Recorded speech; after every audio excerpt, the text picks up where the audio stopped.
Good morning, my name's Dylan, this is PlyCreations and welcome to my workshop. Today is the first day we actually build something on my channel. So join me while I show you how to build my universal mobile base.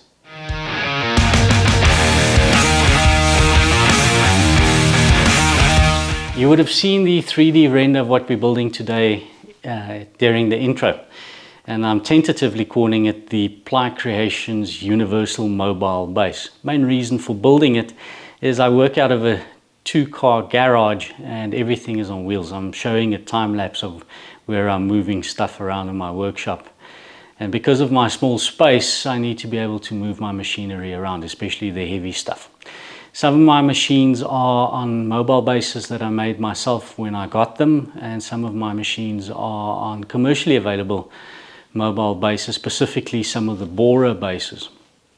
But I want to improve on my DIY solution, and in this case my pedestal drill needs a mobile base, so that's what I'll be building it for. I'll be providing you more information around the design in a bit, but what I want to do first is show you what I have, tell you why it may not be ideal and what I want to be aiming at. So I'm going to grab the camera and quickly take you to my machines and show you what I am looking at. So the first base we'll be looking at is the one that my jointer is on, and you'll notice that it's a wooden base. It does work, but it is a little bit on the wobbly side. What I'm aiming for is, this is my bandsaw and Rocky. And on the bandsaw you'll see that I have a borer mobile base with lifting casters, but the base allows the machine to be closer to the floor and therefore provide a little bit more stability and bring the center of gravity down. So design wise is something I've been thinking about for weeks if not months, and I've designed it around a specific selection of hardware, and I'll bring you to the bench and I'll show you what the hardware looks like. As far as raw materials go, I'll be using 18mm birch ply. It's what I have available, and my plans, those dimensions reflect that. Coming back to the plans, I will be making the plans available on my website. You can download for free. I'll put the link to the page where you can download the plans on the screen as well as the description, and you can go over there and download the plans if you like. The plans will be available in both metric and imperial, so leave the link for you to go there. Birch ply, so I'll be using the birch ply, but I want to tie the whole unit together, and I find that the best way for me to be able to do that is to either use Dowels or my Domino. So in this case I'm going to be using 60 by 40 Dominos for some of the areas, and for the rest I'll be using Dowels. I'll show you how I use the Dowels because not everybody has access to Dominos. And I'm using these two Joinery Techniques because I don't think glue is going to be sufficient to keep it all together and stop it from delaminating. So what I'm going to do now is bring you to the bench. I'll show you the hardware that it's designed around and then get going with the build. So join me at the bench. Quickly go over the hardware that this is designed for. So I have the stationary wheel that I'm going to be using, as well as the lifting caster. These are designed specifically to be used with workbenches, to lift up the workbench so you're able to move it around, and thought I'd incorporate this into the design. Stability is going to be provided by these feet. I've got 2 of them, and they will be screwing into a T-nut just like that one there. The most important dimensions to look at before we start is, and the wheels are going to contribute somewhat to the dimensions, and I'll show you when we get there. But first things first is, this is the core from which everything then operates as far as size goes, and that is the size of the base of my pedestal drill. And I'm showing my technical drawing here, and from the top the important one I'll be looking at is the width of the pedestal drill base is going to be 380 millimeters and the length is 640, and we'll start from there. I'll take you over to the table saw and I'll cut that first section out, and as I then do the sides, I'm going to explain to you how the wheels affect what that frame is going to look like as far as dimensions go. Once again, even if you do download the plans are based on my own dimensions of not only my hardware but also my raw materials, and you can then adjust according to your own materials and hardware that you have available to yourself. So I'll be taking you over to the table saw, cutting the first section and then building everything out, taking measurements from there. So I'll see you at the table saw.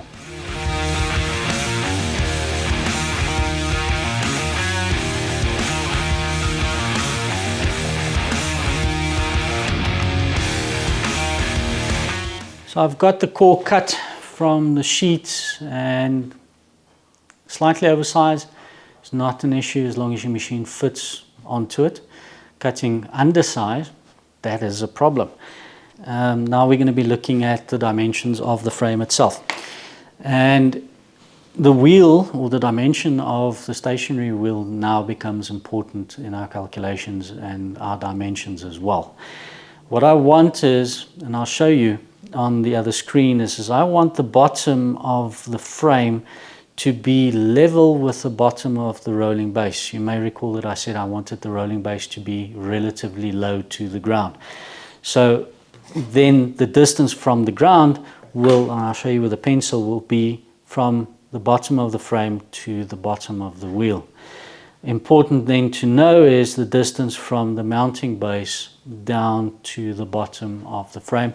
I've measured it and it's roughly about 70 millimeters. I'd like to work in even numbers, it just makes it easier down the line. Now, also that I'm showing you on the screen now is a picture of the plan, and I'll show you the two sections on either side of the rolling base. I call them wings because I don't know what else to call them, and the wheel mounts to the bottom of that wing.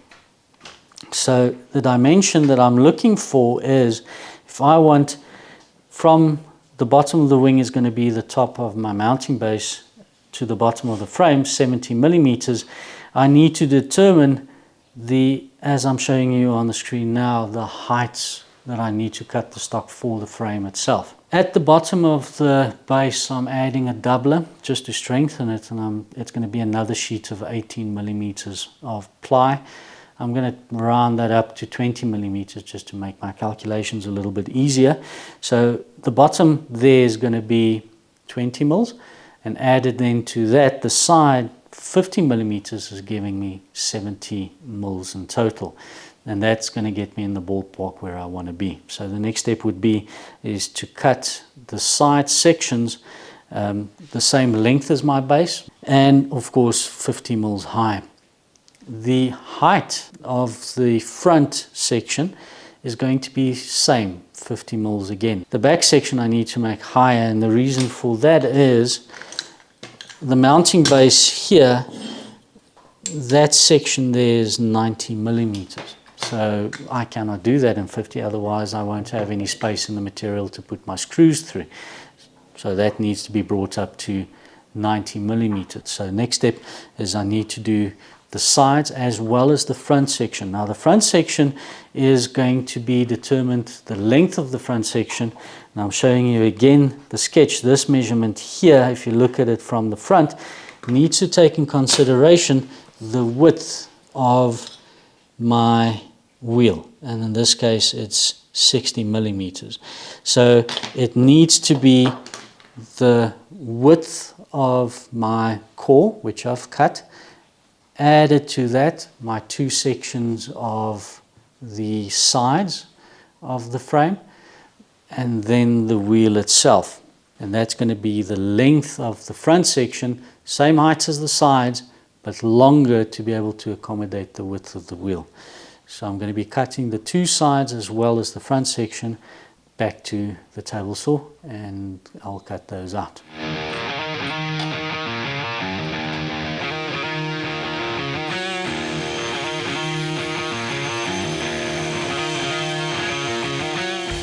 Now I need to measure the length at which I'm going to cut them to. I use my core as my template to be able to do that. So what I do is I put one of the sides up against the one end of the core, making sure there's no steps. Just do that by feel, and then mark on the base, on the side, using the other end of the core as my reference, and then strike that line across using a square. What I can do is I can gang up the two sides together, go over to my crosscut sled and cut them at the same time. So knowing those dimensions on all three of those workpieces, we'll go over to the table saw, cut them to length, come back, and I'll show you how it's going to start going together.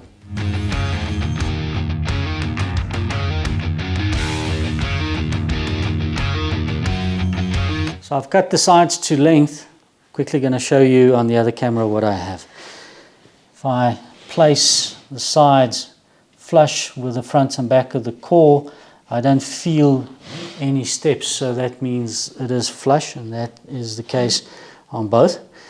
And then the front, bringing the front in to view, position it there, and now you can see that it accommodates the wheels in the assembly as well.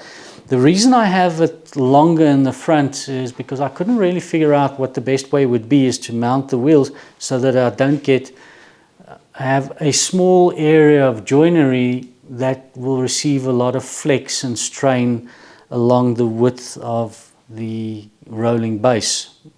So what I did is I extended the front. That will tie into not only the core but the sides as well, and then limit that twisting motion. I'm hoping that it would. And to that I'll be adding, on top of this, I'll be adding the wing, which I called the wing earlier, here, and that will further limit the amount of flex that I have in the system across its width, and then providing more strength. So I'll be doing the joinery next. So I'll show you how I do the dominoes on the sides and the front, and then on one section, or one or two sections, actually two sections, where it's tricky to cut a domino because it's in the middle of your workpiece, I'll be installing dowels, and I'll show you how I do that as well. There's no reason you can't do everything with dowels, and it will have the same effects of tying everything together and joining it together. So joinery next. I'll show you quickly how I mark it out. What you do is you put your cord down, line your sides up, and then clamp them together.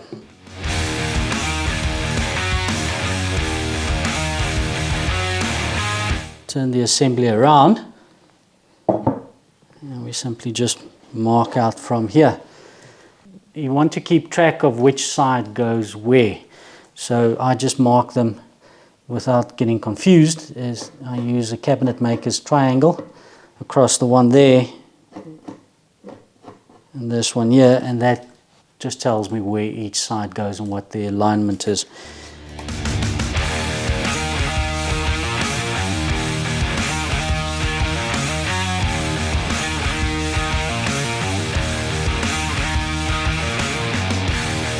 So I've laid out the positions where we're going to put the loose tenons.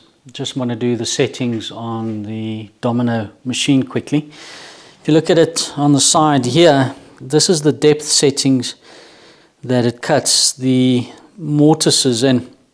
Now I did mention that my material is only 18mm thick, but the dominoes I'm using is 40mm long, which means that if I cut at the standard depth, I'll be cutting through my workpieces. Don't want to do that.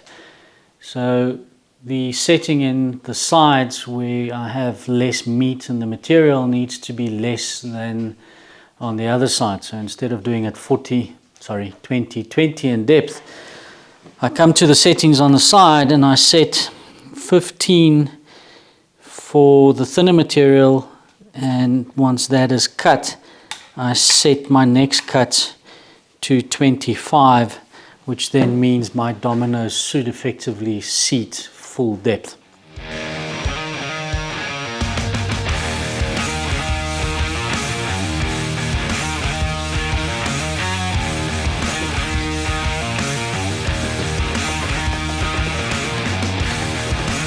So those pieces came together nicely, almost perfectly aligned. Next is to do the front panel. I've marked out the middle of the front panel as well as the middle of the board, well, the core, and then from there I've split the difference between the side panels and halved that, and I made another mark there. I'm going to carry that mark. I need it on the front of my front panel, so I use a square and bring that mark across.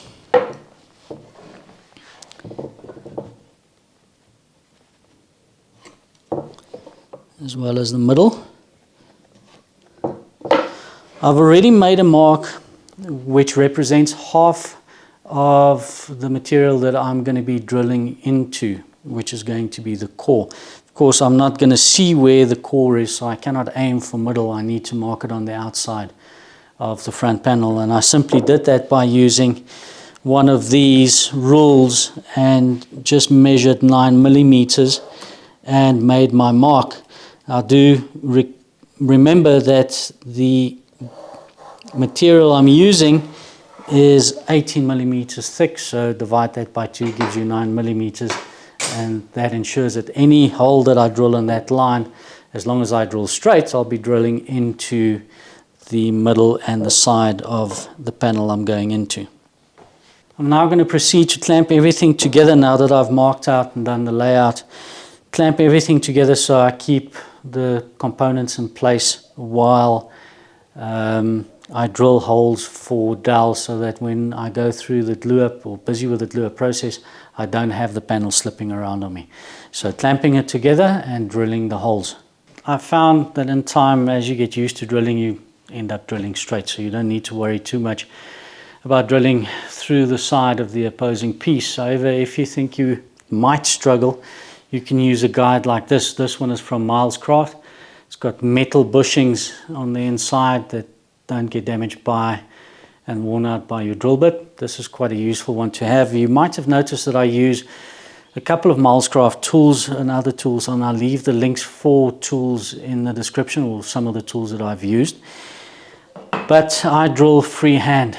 So what I do is, of course, one needs to know what depth you need to drill to, and I'll simply just take, as you can see on the other camera, some masking tape, and I eyeball the depth of where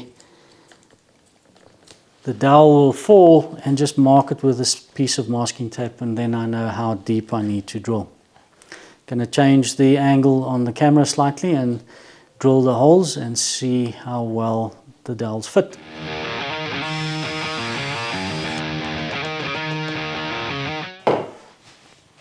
Just need to check that everything remains flush during the process, and it has, nothing has moved. So I'll clean up my workbench. I've accumulated a lot of tools and stuff on the workbench, as is commonly the case when I build anything. Clean up the workbench, move everything away that doesn't need to be on the bench, and glue up, place everything in clamps, and then leave overnight. Before I leave off for the day, I'll also be installing the dowels that go into the upright section of the frame, and let that dry all together, and then I'll clean up tomorrow morning, and then we continue with the process. So next step is the glue up.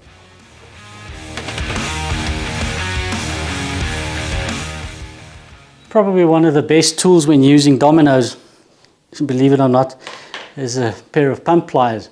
You can adjust the size, so you can adjust it to different sizes of dominoes, and I found that there's simply nothing better for getting a stuck domino out of a piece of wood. So an extra tip for you for today. It does remove dowels as well, by the way.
Hello, Dylan from the future here. So filming took about 4 days. I ended up with just over 200 gigs worth of footage, came to 3 hours of video, managed to whittle it down to about 40 minutes, and as a result I've decided to split this episode into 2. And this message marks the end of the first one. So be sure to subscribe to the channel so you know when the second episode lands, and in the meantime go around to the website. I'm leaving a link on the screen as well as in the description if you'd like to get access to the free plans. I'm also giving you the link to the website. Go and have a check or have a look at my articles, and until I see you in episode 2, I hope you have a good one and see you then. Cheers.